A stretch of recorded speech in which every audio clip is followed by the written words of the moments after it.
бесконечно. Это очень такая тема, которая нас затянет сейчас только обсуждать эту тему, а у нас очень много еще интересных тем.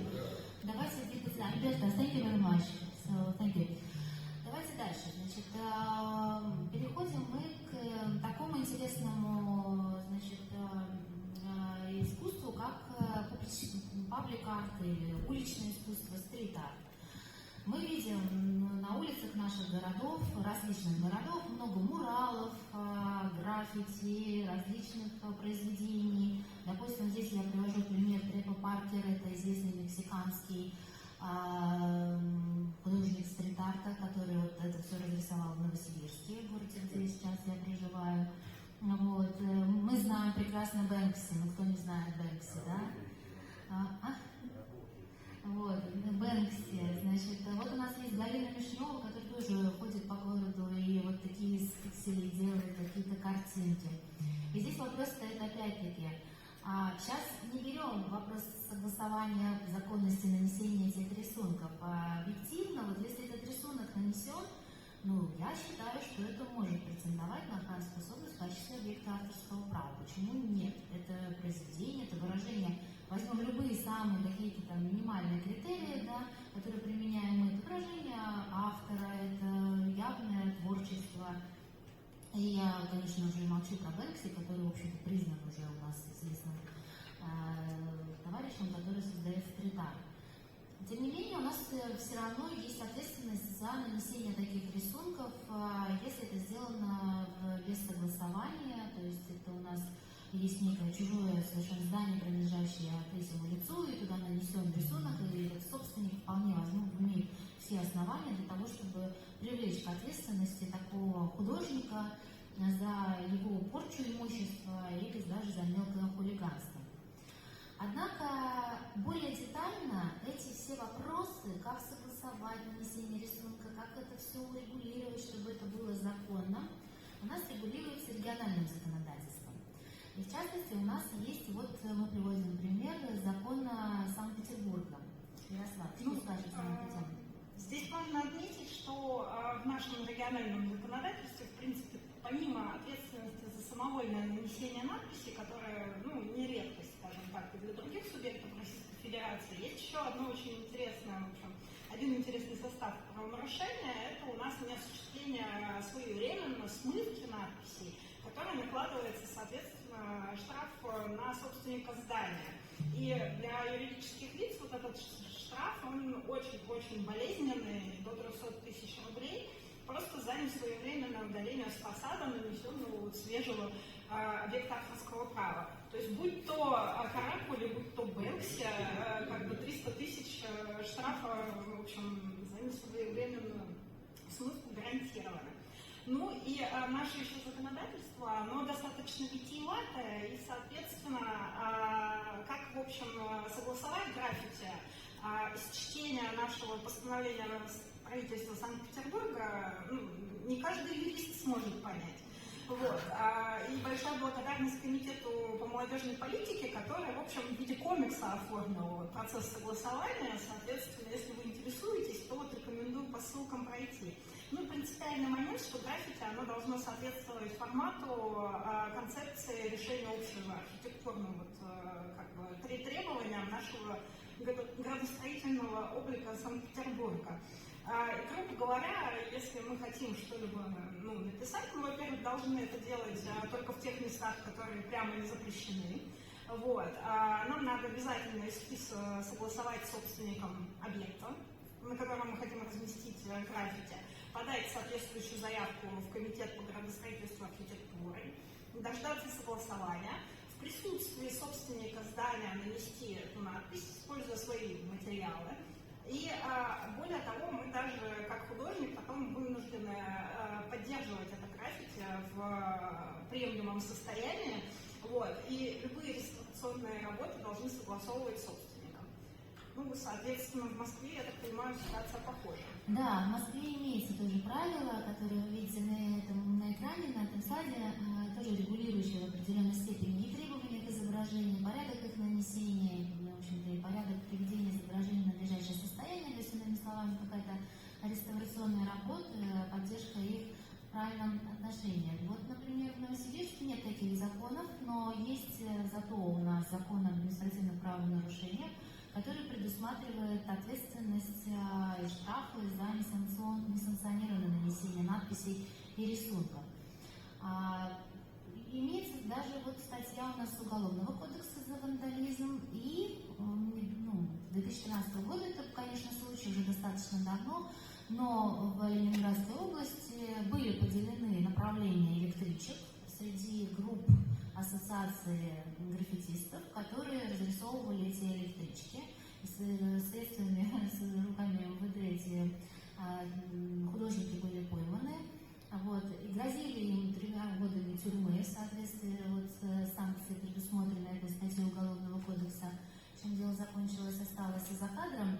Вот, но, тем не менее, такое уголовное дело было возбуждено, поскольку РЖД, конечно, крайне возмущались этими всеми действиями, порчей их имущества железнодорожными составами электричек. А мы прям направление. Выборгская, там одна команда, они между собой договорились, поделились и так далее. Зато бывает, что легализация арт-объекта может произойти и путем общественности, то есть руками общественности. В данном случае вот этот вот мурал был нарисован этим же мексиканским граффитистом, и вы вывели на обсуждение общественности, все-таки смывать его или не смывать, или оставить, и все люди решили в городе, что нет, мы оставим. Это было как раз посвящено хирургу, который много спас в период пандемии жизни человеческих, и поэтому таким образом запечатлели его в его честь. И тем не менее граффити всегда временно. И это даже граффитисты сами признают, и в своих сообществах это обсуждают, они прекрасно понимают, что любое граффити, оно когда-нибудь уйдет. И вот в этот пример мы привели, здесь было в морскому флоту празднику нанесено это граффити, но так как только прошел парад празднования в Петербурге, сразу это граффити было удалено, потому что оно не могло там дальше продолжать существовать. И казалось бы, здесь возникает вопрос: граффити, охраняемое произведение авторским правом, почему кто-то может прийти и его закрасить? В наших реалиях российских пока таких больших споров не возникало, и никто ничего не доказал, что его права нарушены. А совершенно вот свежее дело в Нью-Йорке, дело Five Points. Мне кажется, Матео или кто-то из коллег из Andrea тоже хочет об этом деле тоже пару слов сказать. Вот, то здесь закрасили, тоже власти закрасили мурал, то есть это здание шло под снос, и еще он должен был простоять некоторое время, тем не менее до сноса, и уже закрасились эти муралы, и взыскали 6 миллионов 700 тысяч долларов за это сами художники, правообладатели, они принадлежали авторские права, заявили иск и взыскали за такое уничтожение их произведений. Но там немножко другая ситуация, потому что ответственность, согласно американскому закону, есть ответственность за, не для всех произведений, но для особой, которые имеют особую ценность, за уничтожение. То есть есть возможность изыскивать ущерб и компенсацию за уничтожение самого объекта. Опять тут сразу возникает вопрос, если у нас, например, уничтожат картину, что мы, наверное, никакой за авторские права нарушения взыскать не можем, только убытки за то, что потерялось как предмет личного права. Вот одно из свежих тоже примеров, все знают Покрас Лампас. Покрас Лампас возмущался, это новость 3-дневной давности. Он в Инстаграм своем разместил о том, что почему закрашивают его произведение, нанесенное на площади в Красной Поляне в Сочи. И, в общем-то, у него правильные вопросы, он тут пишет. А вообще, кто придумал, ничего себе, 4 года я реставрацией занимался на этой площади, поддерживал это все, и тут раз кто-то пришел и голубой краской стал закрашивать. Я даже не знаю, что можно, что вы тут ходить нарисовать или что сделать. И у нас, как у юристов, сразу встает вопрос, а реально можно было бы это как-то предотвратить? Я уже не говорю про нарушение имущественных прав, исключительного права или права на сам объект, как рисунок, да, а я говорю даже право на неприкосновенность, о котором мы сегодня еще поговорим, потому что это явное нарушение его прав. пришел и все это закрасил. Или нет. Или Бэнкси. Кто вправе распоряжаться? В данном случае вырезал кто-то кусок стены с произведением Бэнкси и потом благополучным образом продал его в Англии, то есть с этой стеной. Собственно, почему кто-то один присвоил это свое искусство, и Бэнкси, который не претендует в принципе ни на какую материальную компенсацию, у него вопрос только то, что он это делает совершенно бесплатно для всех, чтобы это было для общественности, он несет так в массы свое искусство. Итак, значит, в этом-то и суть. Я привожу здесь видео с одной, там, фрукты, не знаю, тоже, может быть, кто не в теме, это известный достаточно граффитист, который, в общем-то, закрасил все граффити, вот таким вот оставив трафаретом «Ничто не вечно», для того, чтобы показать, что, в общем-то, стрит-арт – это всегда что-то временное, ну, в общем-то, он считает, что это правильно, надо потом получить белую стену, на которой будет новое граффити, отвечающее, может быть, современным каким-то опять тенденциям, и, значит, в актуальном это новое граффити. И сейчас я передаю слово Andrea, который расскажет, каким образом у них вопросы вот такого рода, в частности, связанные с уличным искусством, стрит-артом, регулируются. Сравним, как происходит в Италии. Andrea? Hello everyone. Yeah. I picked street art under Italian law because I believe it's a story of tension between different legal principles. The first is freedom of expression, of which freedom of art is a corollary, and the other is the right of property. Всех приветствую на семинаре. И что касается стрит-арта, это очень интересная тема в Италии. И сейчас это представляется мне вопросом борьбы разных принципов. С одной стороны, это принцип свободы выражения, свободы слова, и с другой стороны, это принцип защиты собственности. As you may see from this slide, the first area of law where this tension emerges is criminal law. Как вы можете видеть на слайде, первая область, где где эта борьба, соотношение, коллизия между принципами происходит, это уголовное право. In fact, from a criminal law perspective, it is interesting to investigate whether an artwork created by its author on someone else's property qualifies as a crime, and in particular as a crime of defacement of other people's property. С позиции уголовного права интересно расследовать как раз вот этот вопрос, является ли создание работы на собственности кому-то принадлежащей, можно ли ее рассматривать, вот этот акт, как порчу чужого имущества. Based on the precedents of the Italian courts, both of merit and the Corte di Cassazione, which is the Italian Supreme Court, the main issue to be taken into account in judging whether this conduct represents a crime is the state of the property before the act.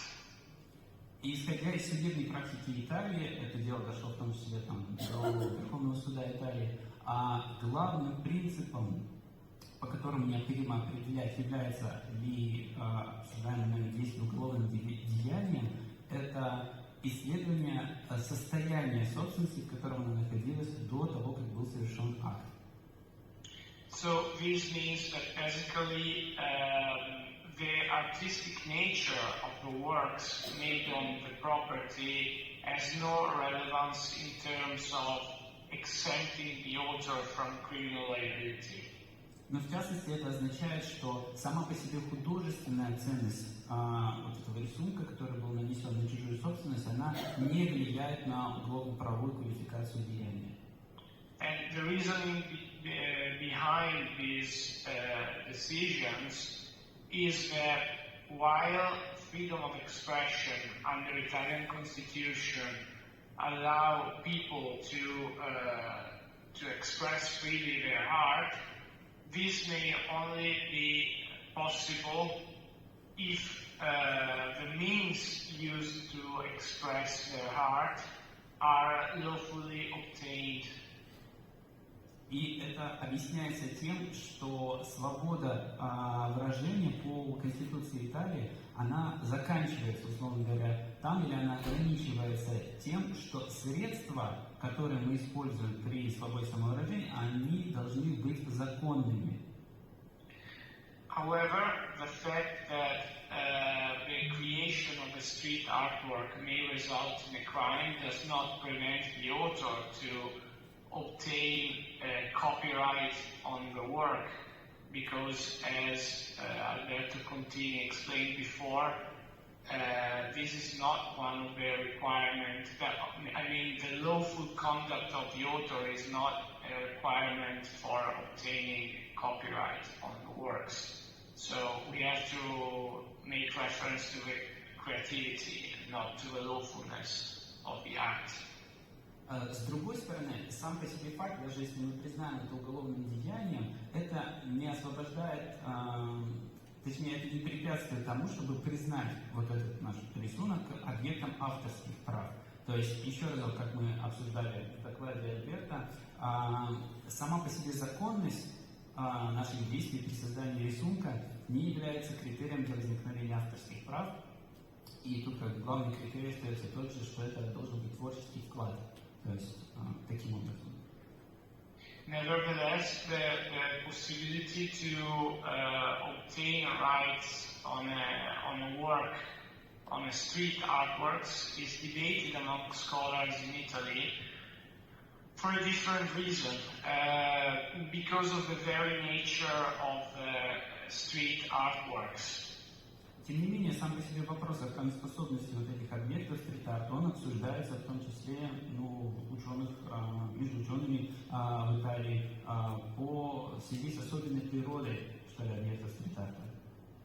So in this respect, I tried to point out the main requirements and key elements, key features of the street artwork, which are essentially the accessibility of the works in a public space, the site-specific nature of the artwork, and its temporary nature.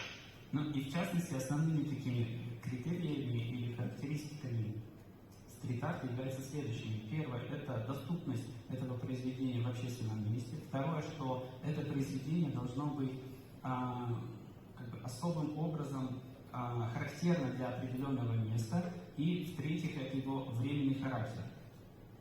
As you probably know, most of street artists intend their creation as relinquishing something to the public and are substantially against copyright. So we all know Banksy's motto, copyright is for losers. So this poses the question whether these works may be copyrightable or not. И, как вы знаете, очень многие артисты, они имеют основное намерение при создании своих объектов, это сделать их доступными, что ли, для публики. И при этом многие из них, в частности Бэнкси, как вы знаете, отказываются от своих прав, то есть не имеют притязаний на свои объекты, как на объекты авторских прав. And in this respect, the prevalent opinion among scholars is that by relinquishing these works, by exposing them to the public and expressing the will to leave these works in the street, the artist is substantially granting a non-exclusive perpetual and gratuitous license to the public to reproduce the works. И в этом контексте одно из мнений, которое существует, соответственно, в научной среде, это то, что своими действиями артист после того, как он сделал свое произведение, так сказать, общедоступным, доступным для публики, он тем самым выдает, условно говоря, обществу, предоставляет не исключительную, бессрочную, неограниченную, безвозмездную лицензию.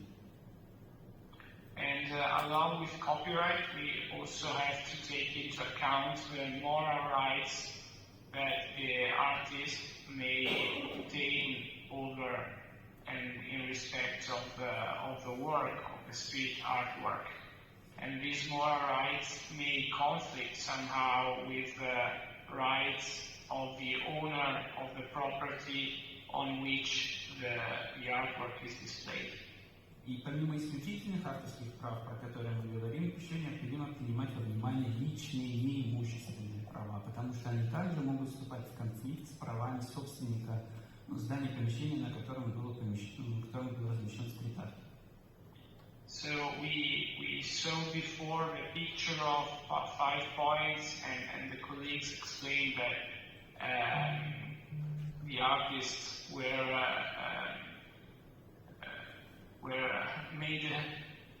obtained a compensation for damages for the whitewashing of the work in that case, but the law in the United States is substantially different from the law in Italy, because here it would have been unlikely to have such an outcome in a litigation. И как мы приводили ранее пример с 5 points, это вот у Натальи был на слайде пример, когда художник взыскал компенсацию, получил 6,7 миллионов. Андреа говорит о том, что в Италии такой результат маловероятен, потому что американское законодательство в этом плане значительно отличается от итальянского, и возможность взыскать, соответственно, возмещение ущерба в таком размере маловероятно. This is due for 2 reasons. The main reason is that the Italian civil codes provides for a remedy to the owner of the property on which the artwork is displayed, and this remedy states that the owner is entitled to an indemnification if he decides to. He must pay an indemnification to the artist if he wishes to retain the work, but it has not to pay any indemnification if he wishes to have the property restored as it was before the artwork was made. Andrea, could you please clarify? So you mean the artist, the owner of the property, if he wishes to destroy the work made on the wall, he should pay to the author or not?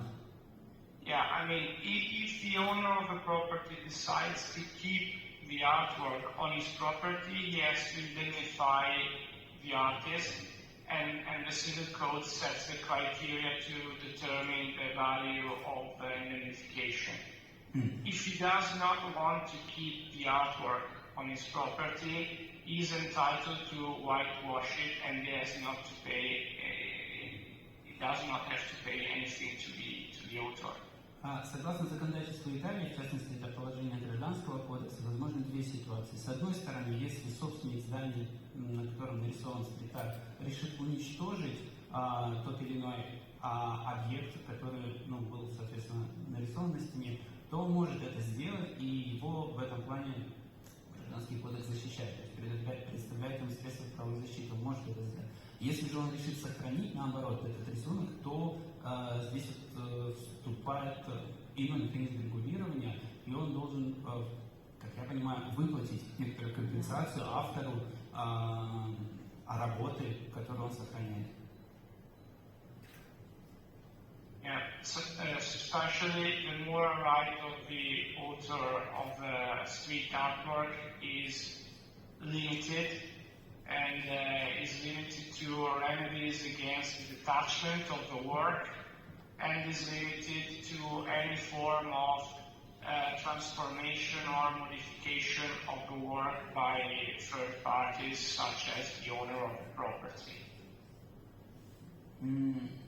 И личные и неимущественные права автора произведения, они, получаются, очень ограничены. Они ограничены тем, что автор имеет право к защите от изъятия его работы и внесения из нее изменений. And the latest point, the latest issue is whether the musealization of a street artwork might be relevant in terms of violation of the moral rights of the artist. И последний вопрос, это будет ли визуализация объектов стрит-арта нарушать личные и имущественные права автора? And in this case, the answer depends and relies on the personality of the artist and his way of expressing its work, because musealization would not damage and jeopardize moral rights of the authors per se, but this could be claimed if and to the extent of the artist has systematically opposed to the circulation of the artwork. Andrea, could you please clarify what do you mean by visualization, or probably I missed the word? Musealization, I mean putting the artwork into a museum. То есть тут еще возникает вопрос, который касается соблюдения личных и имущественных прав автора в ситуации, когда мы берем и делаем произведение как бы доступным публике, то есть, допустим, размещаем его в музее. И вот вопрос, нарушается или нет при этом личные и имущественные права автора, они во многом зависят от личности автора, ну, его известности, что ли, и так далее. Because of course this would result in a treason to the very nature of the street artwork, because it will not be site-specific anymore, it will not be temporary anymore, and so is in most cases the decision to have the work circulating in different museums and exhibitions would be contrary to the essence of the artwork.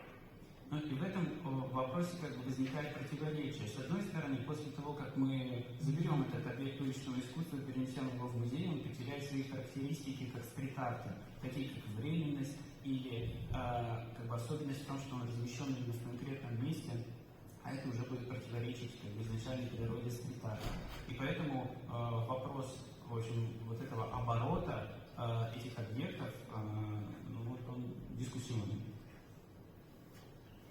Okay, so thank you very much for the translation. I'm still available if anyone wants to pose any question. Thank you, Andrea. Я предлагаю двигаться сейчас дальше. У нас еще есть вопросы очень интересные про создание производных произведений.